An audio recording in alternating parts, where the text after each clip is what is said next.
Sir এই যে লাস্টে আমরা আছি দেখেন তো। এত লেট করলে আপনার হয়? এত কত লেট করেছেন? দিন আধার কার্ডটা দিন। আধার কার্ড আছে? ভোটার কার্ড দিন। এটা আপনার না তো, এটা তো সাধন ঘোষ। সাধন ঘোষ তো আমার দাদুর এটা তো হবে না। আপনারটা দিন, আপনারটা দিন। দেখেন তো। না এটাও না, এটা প্রদীপ ঘোষ। এটা কি আবার? আরে এটা তো আমি পাশের বাড়ি থেকে চুরি করেছিলাম। লেট করলে হয়? আয় ধর, এটা মশাই তো এটিএম কার্ড নিয়েছে না, কি নিয়েছে? এটাও তো না, এটা তো গ্রিন কার্ড।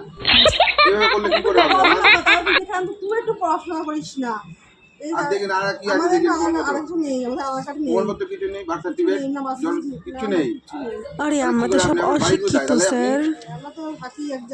এটা কেন্দ্র সরকারের তো, এটা প্রকল্পটা, এটা তো কোনো ব্যবস্থা কোনো আমি দেখছি না। আমি বাচ্চা মেয়েদের থাকি একটু ব্যবস্থা করে দেয় দেখেন না। ঠিক আছে, দেখেন আমি এক আধার কার্ড নেই, ঠিক আছে, আমি আমার দেখছি, ভোটার ফটো নেই। ব্যবস্থা করে দিচ্ছি, আমি আপনাদের ব্যবস্থা করে দিচ্ছি। আপনাদের কোনো চিন্তা নেই। আপনার আমি অফিসারকে ফোন করে দিচ্ছি থানায়। আপনারা গিয়ে না আপনাদের তুলে নিয়ে যাবেন। হ্যাঁ আমরা তো চোর।